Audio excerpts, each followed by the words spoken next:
नमस्कार। हमेशा की तरह आप सब लोगों का मेरे कार्यक्रम व्हाट डज दिस डेटा से या ये डेटा क्या कहता है, इसमें आप लोगों का स्वागत है। मैं हूं अजय प्रकाश। इससे पहले कि मैं आज का कार्यक्रम शुरू करूं, मैं आधा मिनट लूंगा, ये समझाऊंगा कि ये चैनल जो है मेरा व्हाट डज दिस डेटा से, इसका मकसद क्या है। ये चैनल मैंने 2 ढाई साल पहले शुरू किया था और इसका मकसद यही है कि जो भी वक्तव्य या स्टेटमेंट हमारे पॉलिटिशियंस देते हैं, क्या वो सही है या नहीं। हमेशा जब वो फिगर कोई कोट करते हैं, तो वो क्या सरकारी फिगर्स या उस डेटा से वो मेल खाता है या कुछ अलग होता है। वो ये इसलिए है कि आजकल प्रोपेगेंडा और नैरेटिव बहुत बढ़ गए हैं। जनता को समय नहीं है कि ये सब चेक करें, और इसीलिए मेरा कोशिश ये रहती है कि जब भी कोई बड़ा स्टेटमेंट आता है, चाहे वो पक्ष का हो या विपक्ष का हो, तो मैं इसको चेक करूं और आप लोगों तक सही इंफॉर्मेशन मैं पहुंचाऊं। डेटा मैं हमेशा कोशिश करता हूं कि सरकारी सूत्रों से ही लूं या कोई क्रेडिबल एजेंसी से लूं, जैसे कि आईएमएफ, वर्ल्ड बैंक इत्यादि। और कभी-कभी रेयरली मैं क्रेडिबल प्रिंट मीडिया को भी कोट करता हूं। आज 31 मई है और मेरे हिसाब से ये एक साइलेंस वाला दिन है। आज प्रचार नहीं होता है, कल आखिरी दिन का मतदान है और शाम होते ही 6 बजते ही एग्जिट पोल, कहने को एग्जिट पोल हैं लेकिन वो ओपिनियन पोल्स का ही एक एक्सटेंशन होगा, और उसके बाद जो घमासान मचेगा वो आप सोशल मीडिया और अन्य टीवी चैनलों पर देख पाएंगे। तो इसलिए मैंने आज का जो टॉपिक चुना है, वो थोड़ा सा हम सब बैठ के ये रिव्यू करते हैं कि 2014 में प्रधानमंत्री जी ने क्या कह के और हम लोगों को बोल के वो पावर में आए थे, और आज उन्हीं बातों को थोड़ा सा हम रिव्यू कर लेते हैं। आगे बढ़ने से पहले हमेशा की तरह निवेदन है कि जिन लोगों ने ये चैनल सब्सक्राइब नहीं किया है, वो कृपया मेरे चैनल को सब्सक्राइब करें। अच्छा लगे हमारा प्रोग्राम तो अपने दोस्तों को भी बताइए, उनके साथ शेयर करिए और कमेंट्स लिखना ना भूलिए। धन्यवाद। 2014 का चुनाव जीतने के लिए बीजेपी और आरएसएस ने मिलकर बहुत पहले से तैयारियां शुरू कर दी थी। ये यूपीए 1 के टाइम से शुरू कर दी थी, जब उन्हें ये हजम नहीं हुआ कि इंडिया शाइनिंग कैंपेन उनका फेल हो गया था और मनमोहन सिंह की सरकार बन चुकी थी। खैर, आइए 2011-12 में उस समय जो प्रोपेगेंडा बीजेपी ने शुरू किया, उसमें 4-5 मुख्य मुद्दे वो जनता के सामने लेकर आए। ये सारे मुद्दे ऐसे थे जिसमें यूपीए सरकार की नाकामियां पब्लिक के सामने, जनता के सामने रखी जा रही थी। सबसे पहला था एलपीजी सिलेंडर की कीमत को लेकर, कि कीमत की प्राइसेस बहुत ज्यादा बढ़ गई हैं और जिससे आम आदमी की परेशानियां बढ़ गई हैं, खासकर से जो महिलाएं हैं उनके लिए। इस तरह से महिलाओं के वोट समेटने की बीजेपी ने उस समय कोशिश की थी। दूसरा था ब्लैक मनी को लेकर। अन्ना हजारे, बाबा रामदेव और उस समय अरविंद केजरीवाल, तीनों का ये एक गठबंधन सा बन गया था और जनता के सामने बार बार आके वो काले धन वापस लाने की बात करते थे। उन्हीं दिनों मोदी जी ने भी ये कह दिया था कि इतना काला धन बाहर है कि अगर वापस आ गया तो हर एक के अकाउंट में 15-15 लाख रुपए आ जाएंगे। 2014 में मोदी जी ने रुपए की गिरती कीमत का भी एक इश्यू बना दिया था इलेक्शंस में। उन्होंने ये कहा था कि जब रुपए की कीमत डॉलर के मुकाबले गिरती है, तो उसके साथ साथ देश के प्रधानमंत्री की साख भी गिर जाती है। 2011-12 के बाद से करप्शन भी एक बहुत बड़ा मुद्दा बीजेपी ने बना दिया था। इस बारे में मैं 2 एपिसोड कर चुका हूं, जिनका लिंक मैं नीचे डिस्क्रिप्शन में छोड़ रहा हूं। आप ये एपिसोड वहां से देख सकते हैं। इन शॉर्ट हुआ यही था कि बाद में ये कोई भी केस साबित नहीं हो पाया, और जिन्होंने ये केसेस आके ये बोला था कि ये भ्रष्टाचार हुआ है, उन्होंने भी आके बाद में माफी मांग ली थी। और लास्ट में पॉलिसी पैरालिसिस, यानी कि काम नहीं हो रहा था यूपीए 2 सरकार में। तो अब देखते हैं इस प्रोग्राम में कि मोदी जी की सरकार ने कितना काम किया है और यहाँ पे क्या पॉलिसी पैरालिसिस नहीं था? सबसे पहले मैं बात करूंगा एलपीजी के गैस सिलेंडर की कीमत का जो इश्यू बनाया गया था। ये जो मैं चार्ट आपको दिखा रहा हूं, ये नॉन सब्सिडाइज्ड गैस सिलेंडर की कीमत यहाँ पर दिखाई गई है। जो हमें सप्लाई होता था उस समय, उसकी कीमत को हम सब्सिडाइज सिलेंडर प्राइस बोलते थे। वो मैं अगले चार्ट में आपको दिखाऊंगा। नॉन सब्सिडाइज सिलेंडर प्राइस आप ऐसे भी मान सकते हैं कि ये गैस सिलेंडर की लागत थी जो ऑयल कंपनीज को पड़ती थी। तो इससे कम अगर रिकवरी होती थी मार्केट में तो ऑयल कंपनीज घाटे में जाती थी। तो सरकार उसकी भरपूरी करने के लिए सब्सिडी देती थी जो ऑयल कंपनीज को दे दी जाती थी, जिससे वो अपना बिजनेस चालू रख सके। अगस्त 2014 में नॉन सब्सिडाइज सिलेंडर की कीमत लगभग 900 रुपए, उससे थोड़ी ज्यादा थी। ये पिछले 10 साल में ये कीमत फ्लक्चुएट करती गई है, ये ऊपर नीचे गई है। ये उसी रेट से ऊपर नीचे जाती है जिस रेट से क्रूड की प्राइसेस या जो अंतरराष्ट्रीय बाजार में पेट्रोलियम क्रूड की प्राइसेस हैं, उस हिसाब से ये ऊपर नीचे जाती रहती है। सबसे ज्यादा कीमत ये करीब करीब 950 रुपए ये 2018 के आसपास हुई थी। और फिर आते आते जनवरी 2024 में ये 1000 रुपए क्रॉस कर गई। 1100 रुपए कीमत हो गई थी एक सिलेंडर की दिल्ली के अंदर। उसके बाद सरकार ने अपनी तरफ से इसकी कीमत 2 बार घटाई, 100 रुपए करके। और जो शायद मार्च में अब दिल्ली में 800 रुपए के आसपास की ये कीमत बनी हुई है। एक बात और नोट करनी थी कि सरकार ने 2018 में एलपीजी पर सब्सिडी हटा दी थी, तो उसके बाद ये मार्केट रेट से ही बेचा जाता है। इस चार्ट में मैं दिखा रहा हूं जो सब्सिडाइज डोमेस्टिक सिलेंडर की प्राइस थी 2011 से 2023 के बीच में। तो यूपीए 2 के टाइम में ये सब्सिडाइज सिलेंडर था जो लगभग 400 रुपए का मिलता था। उसके बाद से यहाँ पे भी सब्सिडी मोदी जी ने कंटिन्यू की 2018-19 तक, लेकिन जब सब्सिडी खत्म हुई उसके बाद ये सीधा मार्केट रेट पर बिकने लगा था। तो पहली चीज तो आप ये नोट करिए कि 2013-14 के आसपास एलपीजी सिलेंडर की कीमत 400 रुपए बनी हुई थी। ये सब्सिडाइज्ड कॉस्ट थी, तो इससे जनता पर कोई असर नहीं पड़ रहा था। लेकिन इसके बावजूद बीजेपी ने ये इश्यू बना लिया और वो जनता के बीच में जाके जो नॉन सब्सिडाइज सिलेंडर की कीमत वो लेके वो एजिटेशन करते रहे। यहाँ नीचे ये ग्रे में दिखाया गया है कि उस समय अंतरराष्ट्रीय बाजार में गैस की क्या कीमत थी प्रति मेट्रिक टन, ये डॉलर में है।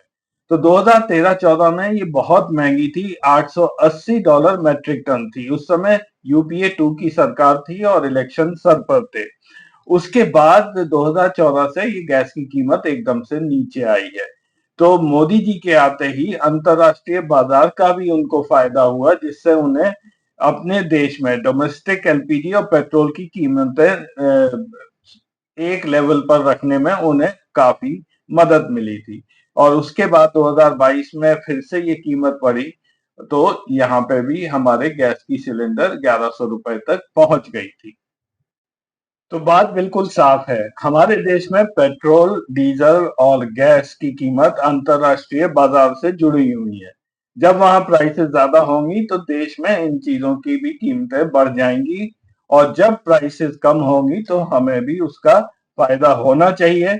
लेकिन हर बार ऐसा हुआ नहीं है, क्योंकि हमारे यहाँ सरकार बीच में आ जाती है और जब मुनाफा होता है तो वो कई बार वो उसका जो फायदा है वो कंज्यूमर्स को पास ऑन नहीं करती है। तो वो एक दूसरा इश्यू है, वो फिर किसी दिन हम बात करें। अब चलिए दूसरे पॉइंट पर बात कर लेते हैं, ब्लैक मनी के बारे में।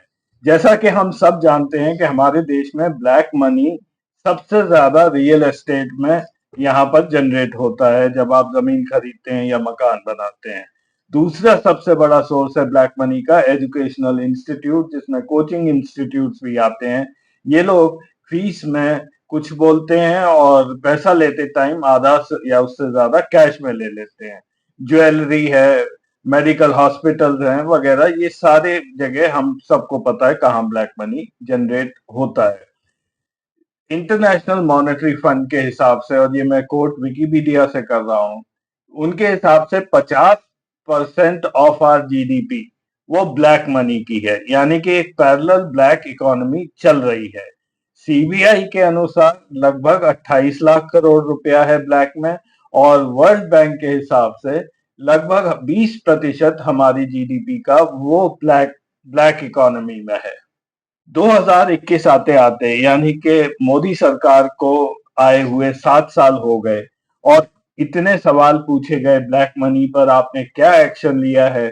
तो फाइनली 2021 में सरकार ने ये मान लिया, और ये पार्लियामेंट में उन्होंने ये जवाब दिया कि उनके पास आधिकारिक रूप से कोई भी आंकलन नहीं है कि देश के बाहर कितना काला पैसा है। No official estimation of black money in foreign accounts in the last 5 years, ये सरकार ने पार्लियामेंट में मान लिया। ये तस्वीरें हैं कुछ उन लोगों की जो एजिटेशन कर रहे थे काले पैसे के खिलाफ 2011 के बाद से। सारी शक्लें इसमें जानी पहचानी है। अगर सरकार को नहीं मालूम था कि कितना ब्लैक मनी कहाँ है, तो इन लोगों से पूछ लेते, क्योंकि बाबा रामदेव स्टेज पर चढ़े थे और 1000-2000 पेजेस हाथ में लेकर वो स्टेज पर चढ़े थे, और ये दिखा रहे थे कि ये देखिए, ये है काला पैसा जिनके पास है, उन लोगों की ये लिस्ट है। वो लिस्ट भी सरकार को नहीं दी गई, और आज बाबा रामदेव और अन्ना हजारे और ये सब लोग कहाँ हैं, ये आप अच्छी तरह जानते हैं। यहाँ पर अगर आप ध्यान देंगे तो काले पैसे का जहां तक सवाल है और इस एजिटेशन का सवाल है, यहाँ पर कोई भी राजनेता पॉलिटिशियन सामने नहीं आया था। बीजेपी का कोई नेता नहीं आया, आरएसएस की तरफ से कोई नहीं आया। कोई भी मंत्री जो अटल बिहारी वाजपेयी की कैबिनेट में था, उन्होंने भी आके ये स्टेटमेंट नहीं दिया कि काला धन हमें वापस लेना चाहिए, केवल एक मोदी जी को छोड़ के। राजनेताओं की जगह धर्म गुरु और योगा गुरु जैसे लोगों को, और अन्ना हजारे जैसा एक सीधे साधी इमेज वाले व्यक्ति को सामने करने का एक बहुत बड़ा बड़ा कारण था, जो आरएसएस ने ये सारा चलाया था कि इस मुद्दे को एक क्रेडिबिलिटी दी जाए। क्रेडिबिलिटी पॉलिटिशियन नहीं दे सकता है, इसलिए धर्म गुरुओं को सामने कर दिया गया, और हमारी जनता उस समय इतना बेवकूफ बन गई कि वो समझ भी नहीं पाई कि ये खेल क्या चल रहा है। मोदी सरकार कभी भी सीरियस नहीं थी काले धन को देश में वापस लाने के लिए।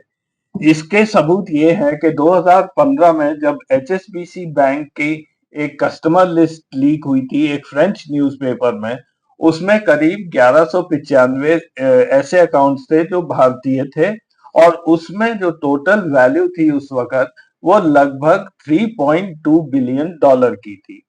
हालांकि सरकार ने कहा कि इसमें वो इन्वेस्टिगेशन करेंगे, लेकिन आगे कुछ नहीं हुआ। 2016 में फिर बहुत ही फेमस पनामा पेपर्स लीक हुआ था। इसमें भी बहुत सारे भारतीय लोगों के नाम थे। ये मैं विकिपीडिया के पेज से आपको दिखा रहा हूं, जिसमें अमिताभ बच्चन, ऐश्वर्या राय, नीरा राडिया, केपी सिंह, हरीश साल्वे, गरवारे फैमिली, ये सारे नाम थे। इस लिस्ट पर भी सरकार ने कोई एक्शन नहीं लिया था। और फिर 2016 में हुआ डिमोनेटाइजेशन। जो लोग ये सोचते हैं कि डिमोनेटाइजेशन का मकसद काला धन निकालना था, तो वो गलत सोचते हैं। मेरा ऐसा मानना है कि ऐसा कभी प्लान में था ही नहीं। डिमोनेटाइजेशन का मकसद कुछ और ही था कि ऐसे लोगों का पैसा निकाल लिया जाए जिनके पास कैश भर के रखा है, खासकर जो उनके पॉलिटिकल एडवाइजरीज थे। और ये भी आप देख सकते हैं कि 2016 डिमोनेटाइजेशन का इतना खराब इफेक्ट पड़ा है कि हमारी इकोनॉमी उसके बाद लगातार नीचे ही गिरती गई। कोरोना तो बहुत बाद में आया। बात अब जल्दी से कर लेते हैं रुपए वर्सेस डॉलर की कीमत को लेकर, जिस पर उस समय मोदी जी ने कुछ कमेंट किए थे। जुलाई 2011 में एक डॉलर की कीमत थी 44 रुपए 50 पैसे के करीब। मई 10 2014 जब इलेक्शन हुआ तो ये 59.96 लगभग 60 रुपए की का एक डॉलर था। मई 18 2019 जबकि पिछली बार इलेक्शन हुआ, तब ये बढ़कर 70 रुपए के आसपास हो गया, और आज 31 मई को ये 83 रुपीज के ऊपर है। तो डॉलर हमेशा से महंगा ही होता जा रहा है, यानी कि हमारे रुपए की कीमत लगातार गिरती जा रही है। अगर मनमोहन सिंह जी के टाइम में ये बहुत तेजी से गिरी थी 1-2 साल में, तो मोदी जी के 10 साल में ये लगातार गिरती रही है। तो क्या मोदी जी की भी साख 10 सालों से कम होती जा रही है? देश की साख या रेपुटेशन या वहां के प्रधानमंत्री की साख बाहर वाले देश कैसे देखते हैं, ये कई पैरामीटर से आप जान सकते हैं। मैं ये आज का प्रोग्राम खत्म करूंगा केवल 2 और स्लाइड दिखा के, जिससे आपको ये पता चल जाएगा कि मोदी जी हमारे देश को किस हालात में छोड़कर जा रहे हैं, अगर वो गए। और अगर नहीं गए तो ये आगे चल के उन्हीं को इन प्रॉब्लम्स का सामना करना पड़ेगा। हालांकि मैंने एक आध कार्यक्रम में ये बताया भी था कि एफडीआई कई तरह का होता है। एक वैसा होता है जिससे हमारी जीडीपी बढ़ती है, यानी कि वो यहाँ आके कंपनीज खोलते हैं, एम्प्लॉइज हायर करते हैं और फिर यहाँ से बिजनेस होता है। दूसरा होता है हमारे स्टॉक मार्केट्स में एफडीआई, वो वहां पे आके शेयर्स खरीदते हैं और जब प्रॉफिट होता है निकल जाते हैं, तो उससे ज्यादा कोई फायदा नहीं होता। ये चार्ट मैं केवल इसलिए दिखा रहा हूँ कि जो एफडीआई जिससे हमारा जीडीपी बढ़ता है, जो कैपिटल आता है, वो यूएस से आता था। और पिछले 3 सालों में यूएस से एफडीआई आधे से भी कम हो गया है। 2021-22 में ये लगभग 1 बिलियन डॉलर 10 बिलियन डॉलर के आसपास था, जो घटकर 2023-24 में ये 5 बिलियन डॉलर से भी कम हो गया है। ये भी बहुत बड़ी चिंता की बात है, क्योंकि पूरा हमारा आईटी सेक्टर वो यूएस की एफडीआई पर निर्भर है। मॉरिशस, सिंगापुर, केमन आइलैंड, साइप्रस वगैरह, यहाँ से जो एफडीआई आता है, इसके बारे में काफी सवाल भी उठ चुके हैं। और आपको याद होगा कि अदानी जी के केस में इन्हीं देशों से एफडीआई की बात हो रही है, जहां पर शेल कंपनीज ऑपरेट करती हैं। और हमारी इकोनॉमी मोदी जी किस हालत में छोड़ के जाएंगे? केवल जीडीपी ग्रोथ ही एक कोई पैरामीटर नहीं होता है, या ये बोलना कि हम दुनिया में तीसरी बड़ी इकोनॉमी बन जाएंगे। यहाँ पे चार्ट में दिखा रहा हूँ सेंट्रल गवर्नमेंट के डेट का। ये लगभग अभी 60% हमारी जीडीपी का पहुंच चुका है। ये केवल सेंट्रल गवर्नमेंट डेट की मैं बात कर रहा हूँ। ये 2020 के बाद जो पैसा उठाना शुरू किया है मोदी सरकार ने, वो नीचे ही नहीं आ रहा है। और अगर आप हमारे देश की पूरी डेट देखें, जिसमें सेंट्रल गवर्नमेंट और स्टेट गवर्नमेंट मिलाकर आती हैं, तो 2024 में ये 82% of our GDP, 82.4% of our GDP है। बहुत ही ज्यादा ये चिंताजनक फिगर्स हैं और विषय भी। तो मोदी सरकार की पॉलिसी पैरालिसिस के बारे में तो मैं एक किताब लिख सकता हूँ। बहुत सारे ऐसे पैरामीटर्स हैं जो चिंताजनक बने हुए हैं, जिनको हमारे सामने कुछ इधर उधर से ढककर, कुछ शुगर कोटिंग करके वो दिखाया जा रहा है। तो अगर मोदी जी छोड़ के जाएंगे हमारी इकोनॉमी को, अगर वो जा रहे हैं, तो ये एक चिंता का विषय है। अगर वो रहेंगे तो वो किसी ना किसी तरह इसको संभालने की कोशिश करेंगे। इसमें वो कितना सफल होंगे, ये आने वाला वक्त ही बताएगा। तो आज के एपिसोड में बस इतना ही। फिर मिलेंगे अगले एपिसोड में कुछ नया डेटा लेकर। तब तक के लिए नमस्कार।